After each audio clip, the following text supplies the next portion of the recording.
The Recovery Couch is made possible by the generous support of our sponsors. A special thank you to Greg Swartz at Remax Victory and Affiliates. Greg is more than just a real estate expert. He's a leader in our community who believes in helping people find their way home, both in life and in faith. If you're looking to buy or sell, connect with Greg and experience the integrity and service that he gives. We're also proudly sponsored by JB Davis at South Dayton Toyota, where community commitment and care come standard. JB and his team don't just sell cars, they support local voices that help inspire change. Together, these partners make it possible for us to keep sharing stories of redemption, resiliency, and recovery. The Recovery Couch is a true story media production, reminding you that every story matters and healing begins when we speak out loud.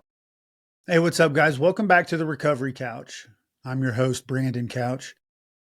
And today we're going to start a new series called Learning Together, where we go through this huge book that is a review preparation manual for drug and alcohol credentialing exams. And we're not going through it because we're taking an exam. We're going to go through it in order to learn statistically, biologically, anatomically, what is really going on with drugs and alcohol in this world.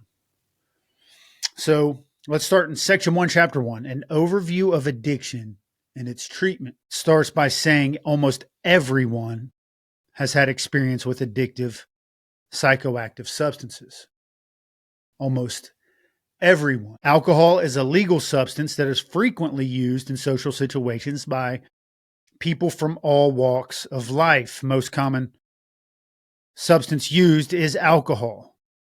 Most people consume it occasionally and experience no adverse effects. Nevertheless, it can be addicting. And for those who reach the addiction level of use, there are potential health and social consequences. In addition to alcohol, mood-altering drugs include a variety of illegal and legal substances that are highly addictive. I know because I have been on some of these substances and I became addicted. This often results in impaired physical, social, and psychological functioning of users.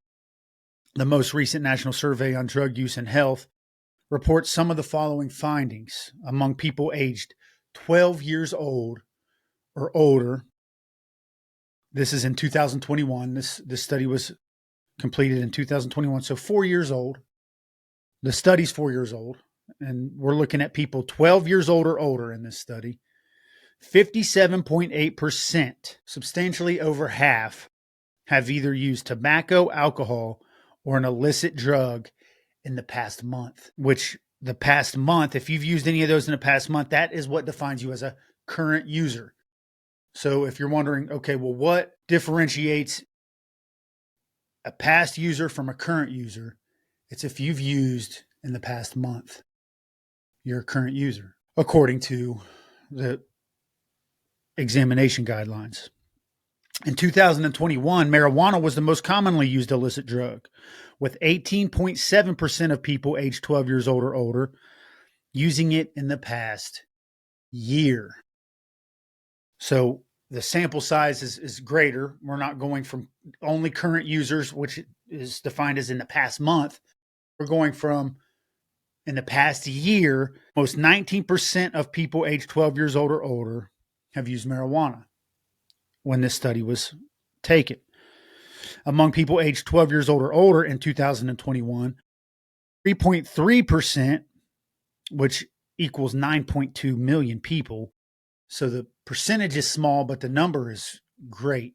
Among people aged 12 years old or older, 3.3% misused opioids, heroin, or prescription pain relievers within the past year. So as we see, diving into this book, the use of psychoactive substances, anywhere from tobacco to narcotics and everything in between, marijuana, alcohol, everything in between, are commonly used. For those of you who are in active drug addiction, that should tell you that you are not alone. You unfortunately, like I did, we reached the level of addicted, where some people in these statistics only get to the level of social use. And I guess what that's telling me is everybody's only 1 use away from teetering that line. If you're able to drink socially, I go to one happy hour a week.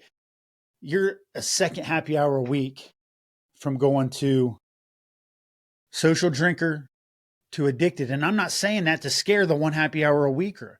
I'm saying that more because, man, my heart goes out to these people who ended up going to that second happy hour, ended up getting that prescription refilled, and ended up becoming dependent and then addicted.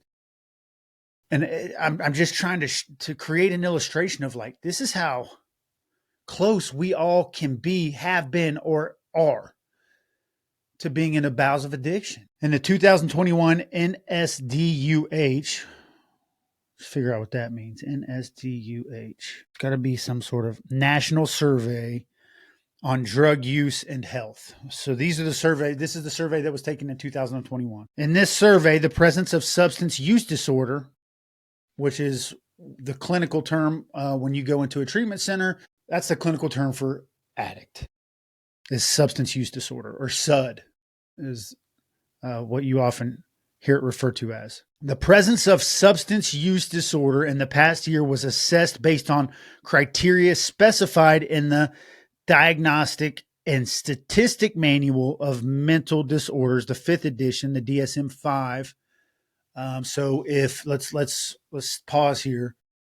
So the DSM-5 is going to be the handbook that therapists, counselors who are assessing somebody who has substance use disorder, the DSM-5 is going to be the book where they reference their clients, behaviors before they can give them a diagnosis. So if a client comes into their counselor at a substance abuse treatment center and says, I get anxious in social situations, so I isolate and I like to lay under my covers, the counselor is going to go into the DSM-5. They're going to look and say isolation, anxious in social situations.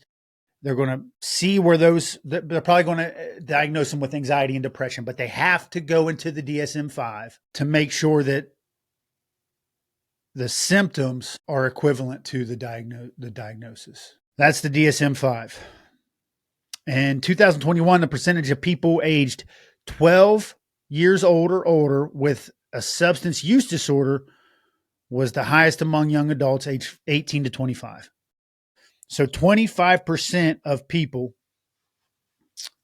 when this study was done, aged 12 years old or older, 25% of those were aged 18 to 25. I think that what that's telling us is substances are getting to that age group, by and large, per capita, greater than any other age group. So to any 18 and 25-year-olds out there, be wary, be cautious. Here's an interesting statistic.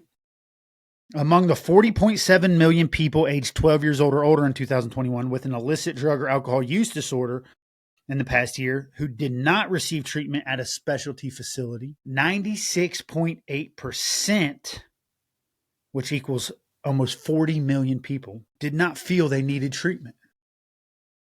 That's our ego. I was that person at one point in time. I had an entire intervention done on me with friends and family. It was huge. It was a big one. And I did not think that I needed treatment. I mean, deep down, I knew it, but I share that because I'm sitting here thinking, man, I'm not in the minority. I mean, none of us think that, I don't want to say none of us, many of us think that we don't have a problem when we do. To that point, the book tells us that treatment is vital for those who use alcohol and other drugs as progress to the stage of dependence or addiction. Let's stop there. What is the difference between dependence and addiction? Let's get the actual definition. So this is based off a quick Google search. Dependence occurs when the body physically relies on a drug.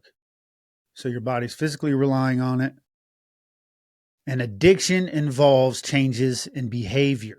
A person with an addiction has difficulty not using substances or doing rewarding activities, even if it's harming them.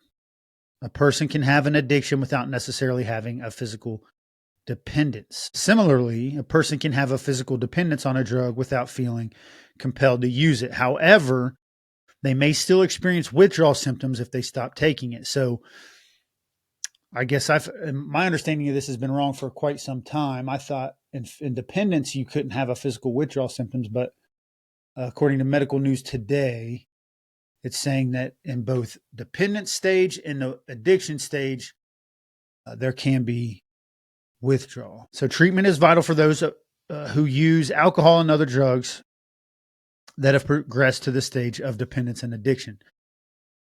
This chapter will present a description of the 5 critical elements necessary for a comprehensive treatment approach. So stage 1 of addiction, experimental and social use of drugs and alcohol. The frequency in this stage is occasional, perhaps a few times monthly, usually on weekends when at parties or with friends, and sometimes maybe using alone. The sources are friends and peers primarily, or a youth whose parents may have alcohol in their liquor cabinet. The reasons for use in this stage are to satisfy curiosity, to appease peer pressure. Is that how you say that? Appease? Never heard that word. To obtain social acceptance, to defy parental limits, to take a risk or seek a thrill, to appear grown up, to relieve boredom, to produce pleasurable feelings, and to diminish inhibitions in social situations, which is an interesting one because I think most drugs, in my experience, most drugs and alcohol were used by me and my peers to diminish inhibitions in social situations. The effects at this stage, the person will experience euphoria and return to normal state after using.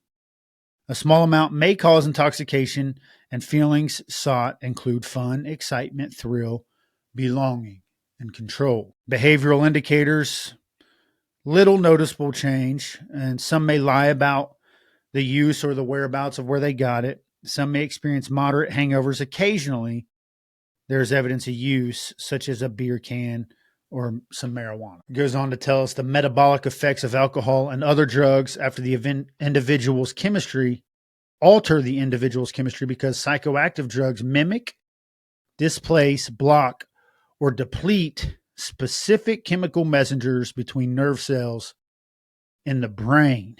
So this is where it's getting into neurologically what's going on that causes the euphoria after we use substances, after we use drugs or alcohol.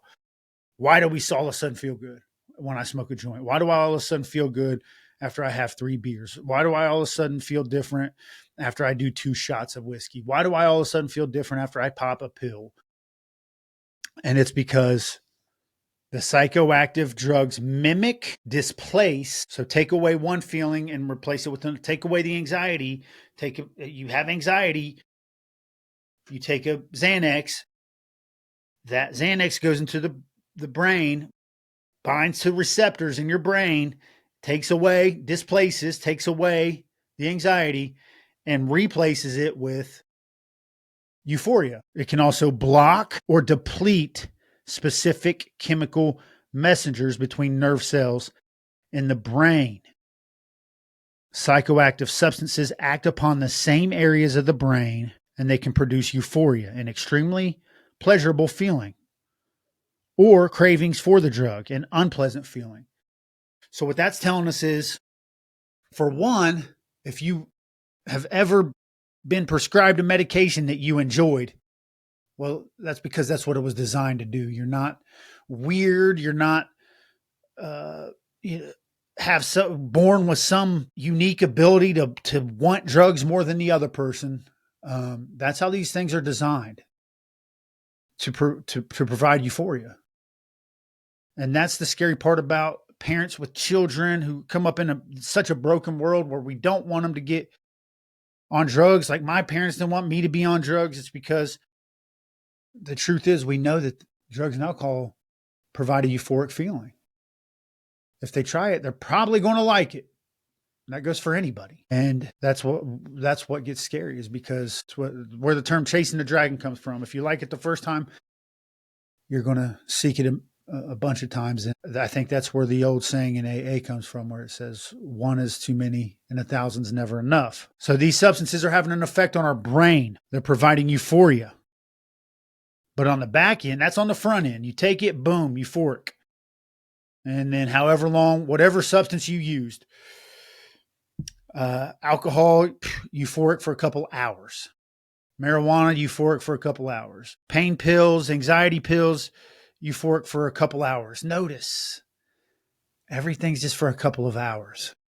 And then your brain starts to experience a craving for the drug, which is an unpleasant feeling. And then if you gradually increase the use of the substance, the cycle of euphoria and cravings is what eventually results in dependence or addiction to the drug. It's that first use. Now, there are people out there who know how to shut that off. But there's a lot more people who accidentally, their brain just tricks them. I don't want to feel this craving anymore. I would rather feel that euphoria. That was me and so many other people I know. If you go back to chasing the craving and you replenish or displace that craving feeling with the feeling of euphoria, if you continue to use, then problem use or abuse of alcohol or other drugs becomes the second stage in the process of addiction. The frequency of administration as well as the amount of the drug increases. People then use to the point of intoxication. The pleasurable euphoric feelings produced with earlier use are still sought, but after the effects of the drug subside, pain, depression, and discomfort may occur. So for any of you who were stuck on that pleasurable feeling that I was talking about earlier, and you're thinking like, man, does it really, would I really like it? That's what they're designed for. It's not me encouraging you to do it. That's what these drugs were designed for. Some of them have serious health benefits and major injury, sickness type of situations. But if you get to this point where you're using it to get intoxicated, you're likely to begin encountering consequences after every use. The consequences may include work or school-related difficulties, changes in friends, family problems, physical illnesses, weight loss, and other physical problems, financial and legal complications, and personality and emotional changes. So what does the abuse stage look like? Well, the frequency of use increases to several times per week. You may begin to use during the day, and you may be using alone rather than with friends. The sources can still be friends, but you'll begin to buy enough to be prepared to use without them. And you may even sell drugs to keep a supply for personal use. Some begin stealing to have money to buy drugs and alcohol. The reasons for use change. You begin to use to manipulate your emotions, to experience the pleasure that the substances produce, to cope with stress and uncomfortable feelings such as pain, guilt, and anxiety, and sadness. And you use to overcome feelings of inadequacy, which, let's be honest, most of us feel inadequate. Let's be honest, man. Come on, man.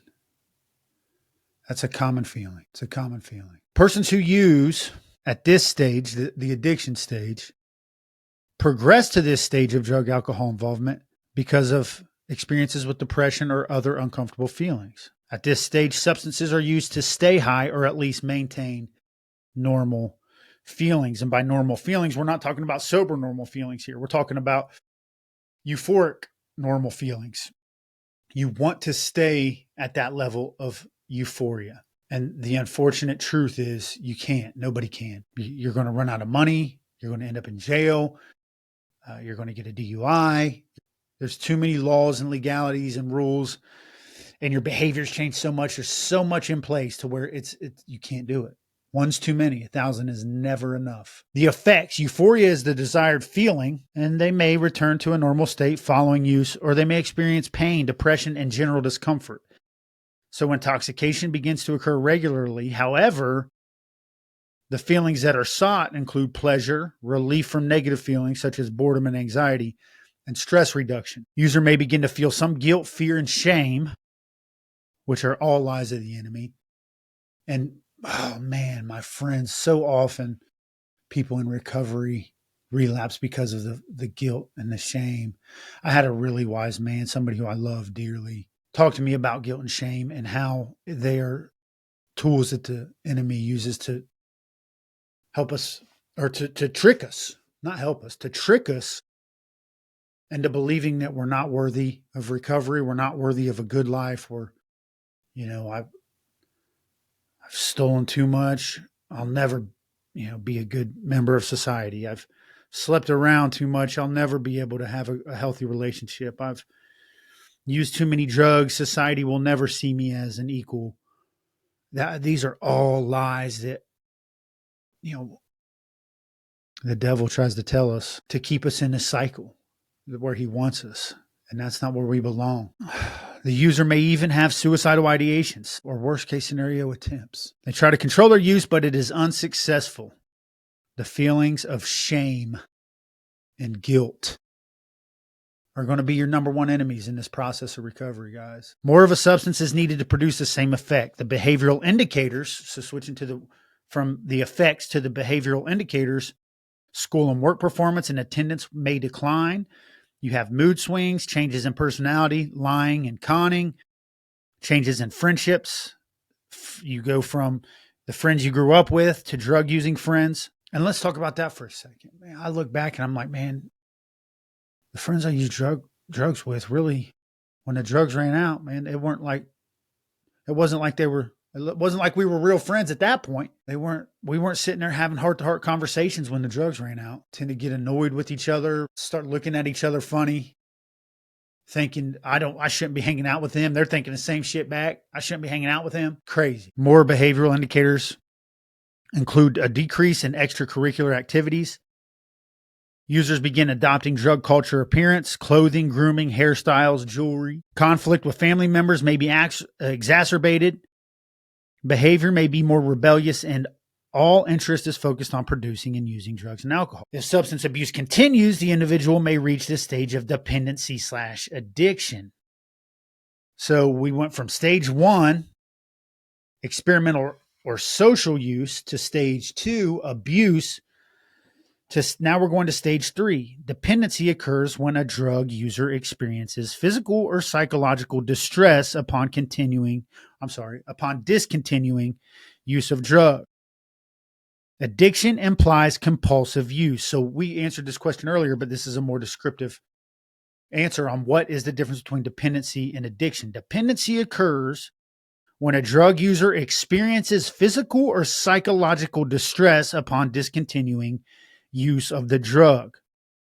Addiction implies compulsive use, impaired control over using the substance, preoccupation with obtaining and using the drug, and continued use despite adverse consequences. So they provide a table here, which is stage 3, dependency/addiction stage, where they define the frequency of use as daily and continuous. The sources of the drugs, the user will use any means necessary to obtain and secure needed drugs, alcohol. The user will take serious risks, and the user will often engage in criminal behavior such as shoplifting and burglary. Now, since I've been in this stage of addiction, I know that many addicts like myself, I'm a former addict, but when an active addiction, many people will justify their shoplifting and burglary by saying they're so gangster, they take what they want. I take what I want. Even though I've been in recovery for quite some time, and I know once we get in the recovery treatment centers and we're sitting in counseling rooms and group discussions, these behaviors are the ones that make us slouch in our seat and make us have a hard time kind of looking back at like our behaviors and what we were doing while we were in the throes of addiction. In the dependency addiction stage, the reasons for use include drugs and alcohol are needed at this point to avoid any pain or depression. Another reason is many wish to escape the realities of daily living. To be more specific, I don't want to even think about what I did yesterday, who I slept with, what I stole. So I'm going to get as high as I can today to try to erase that from my memory, escaping the realities of daily living. And then another reason for use is that they understand their use is out of control. The effects in this stage, person's normal state is pain or discomfort. So in the first stage, experimental stage, we were using to lower our inhibitions. We were using to try to be cool around our friends. At this stage, our normal state is pain and discomfort, and we're trying to escape it. The drugs and alcohol help us feel normal in this stage. When the effects wear off, the user feels pain. The user is unlikely to experience euphoria in this state. So even though they're using drugs or alcohol, They're not feeling the euphoric feeling that we discussed earlier. They're just feeling normal. They may experience suicidal thoughts or even attempts. They often feel guilt and shame and remorse. The biggest tools that the enemy uses, he starts using them double time in this stage of addiction. They may experience blackouts, and they may experience changing emotions such as depression, aggression, or irritation and apathy. The behavioral indicators include physical deterioration, weight loss, health problems, appearance is poor, memory loss, flashbacks, paranoia, volatile mood swings, and other mental problems. Maybe they even drop out or are expelled from their school, or they lose their job, may be absent from their home much of the time, which sadly was many of these applied in my case. There's possible overdoses and lack of concern about being caught, focused only on procuring and using drugs and alcohol. This is a serious stage, my friends, a stage I've been in. I've been in every one of these stages. For those of you listening, I've been in every one of them, even the fourth and the fifth that we haven't got to yet. So this book goes on to tell us that the latest edition of the DSM-5, we talked about that earlier, the Diagnostic and Statistical Manual of Mental Disorders, that's where they diagnose mental disorder, substance abuse disorder, which was published in May of 2013, has removed the distinction between abuse and dependence. So we've had a lot of discussion on that today. The terminology now being used identifies two groups of substance use-related disorders: substance use disorders and substance-induced disorders. Substance use disorders are patterns of symptoms resulting from use of a substance which the individual continues to take despite experiencing problems. As a result, substance-induced disorders include intoxication, withdrawal, substance-induced mental disorders, including substance-induced psychosis, substance-induced bipolar and related disorders, substance-induced obsessive-compulsive and related disorders, substance-induced sleep disorders, substance-induced sexual dysfunctions, substance-induced delirium, and substance-induced neurocognitive disorders. So substances can induce a myriad of mental health issues and physical issues and sexual issues. Substance use disorders span a wide variety of problems arising from substance use and cover 11 different criteria. Here's the criteria. 1, taking the substance in larger amounts or for longer than you meant to take it. 2, wanting to cut down or stop using the substance, but not managing to. 3, spending a lot of time getting, using, or recovering from use of the substance. 4, cravings and urges to the substance. 5, not managing to do what you should at work or home or school because of substance use. 6, continuing to use even when it causes problems in relationships. 7, giving up important social, occupational, or recreational activities because of substance use. 8, using substances again and again, even when it puts you in danger. 9, continuing to use even when you know you have a physical or psychological problem that could have been caused or made worse by the substance. 10, needing more of the substance to get the effect you want, aka tolerance. 11, development of withdrawal symptoms, which can be relieved by taking more of the substance. The DSM-5 allows clinicians and even yourself, if you buy yourself a DSM-5, it allows the clinicians and the ability to specify how severe the substance use disorder is. So there's levels of substance abuse disorder. It's not just you have substance abuse disorder. There's 2 or 3 different levels to substance abuse disorder.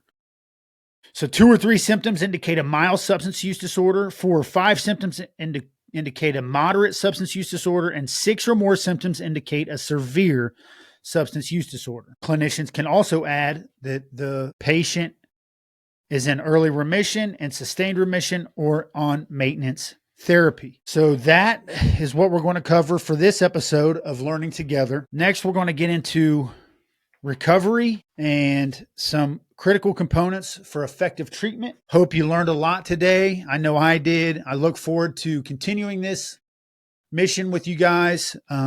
Don't forget to go check out our Patreon page and join the Recovery Couch Inner Circle, where there's all sorts of bonus content. Also, my book, Step 4, A Journey Through Addiction, is out now. I will leave a link to get a copy in the show notes or in the comments. I'll leave it somewhere. If you're really interested, go buy a copy. This is going to discuss how I was in every single stage of the addiction stages that we just discussed. This is going to tell you my whole story in active addiction. And I've got great reviews on it so far. You can see some of the reviews on Goodreads or Amazon. And I think this could really benefit anybody out there who needs to understand what is addiction really like and how serious it can get. And how, even more importantly, there is hope for redemption and recovery. So until next time, please remember you always have a seat right here on the Recovery Couch.